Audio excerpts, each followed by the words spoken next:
వర్ధిల్లాలి కల్లామాధవి గారి నాయకత్వం, వర్ధిల్లాలి ఎమ్మెల్యే గారి నాయకత్వం, వర్ధిల్లాలి ఎమ్మెల్యే గారి నాయకత్వం, వర్ధిల్లాలి ఎమ్మెల్యే గారి నాయకత్వం.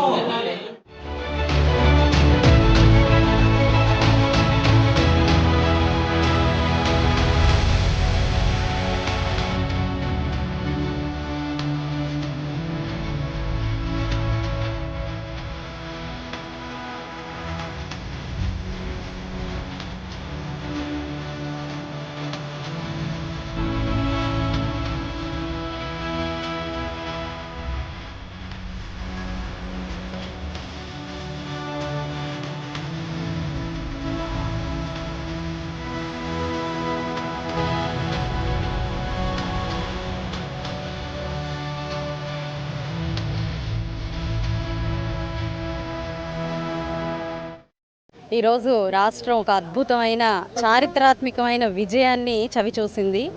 చారిత్రాత్మకమైన కలయికతో చారిత్రాత్మకమైన విజయాన్ని సాధించడం జరిగింది. కలిసికట్టుగా ముందుకెళ్తే ఎంత అద్భుతంగా ఉంటుంది, ప్రజలు ఎంత బాగా హర్షిస్తారు అన్నదానికి ఈ విజయమే తార్కాణం. గుంటూరు పశ్చిమ నియోజకవర్గాన్ని తీసుకుంటే ఎన్నడూ కని విని ఎరగని రీతిలో ఈరోజు అత్యంత భారీ మెజారిటీతో ప్రజలందరూ, కార్యకర్తలు, అభిమానులు అందరూ నన్ను గెలిపించి ఈరోజు ముందు నుంచారు. ఇది ప్రతి ఒక్కరి సమిష్టి కృషిగా నేను భావిస్తూ ఉన్నాను. ఇది సమిష్టి విజయంగా కూడా నేను భావిస్తున్నాను.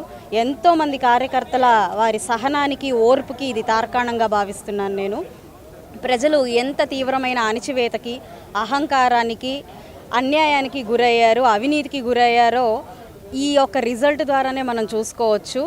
వాళ్ళని కేవలం 2 డిజిట్ల 11 అంకెలకు వదిలేశారు, 11వ నెంబర్కి వదిలేశారు అని అంటే ప్రజలు ఎంత తీవ్ర ఆవేదనతో ఈ 5 సంవత్సరాలు భరించి ఉన్నారో మనం అర్థం చేసుకోవాల్సిన విషయం ఉంది.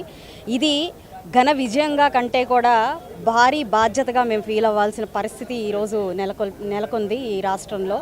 ఎంత బాధ్యత అంటే ప్రజల యొక్క నమ్మకాన్ని నిలబెట్టే బాధ్యత, రాష్ట్రం ఒక 20 ఏళ్ళు వెనక్కి వెళ్ళిపోయిన పరిస్థితిని ముందుకు తీసుకురావాల్సిన బాధ్యత ఇప్పుడు మా మీద ఉన్నాయి. కాబట్టి ఇది మేము ముందుకు తీసుకెళ్లేదాకా కూడా ప్రజలు సంయమనం పాటిస్తూ, ఓర్పుతో మమ్మల్ని అర్థం చేసుకుంటూ, మేము వారి కోసమే ఉన్నామని నమ్ముతూ మా కోసం వారు ఉండాలి అని చెప్పి ప్రతి ఒక్కరిని కోరుకుంటున్నాను.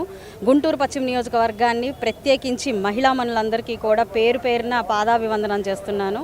ఒక చెల్లి పక్కన, ఒక అక్క పక్కన వారి బిడ్డగా భావిస్తే పక్కన ఎలా ఉంటారు అని ఈరోజు ఈ రిజల్టే చూపించింది. ప్రతి ఒక్క అన్నకి, అక్కకి, తమ్ముడికి, చెల్లికి కూడా నేను పేరు పేరున కృతజ్ఞతలు తెలియజేస్తున్నాను. ఈరోజు చంద్రబాబు నాయుడు గారు ఒక అద్భుతమైన అవకాశాన్ని ఇచ్చారు. నారా లోకేష్ గారు స్ఫూర్తితో, పవన్ కళ్యాణ్ అన్న ఆశీర్వాదంతో ఈరోజు నేను ముందుకి ప్రజాసేవ కోసం వచ్చాను.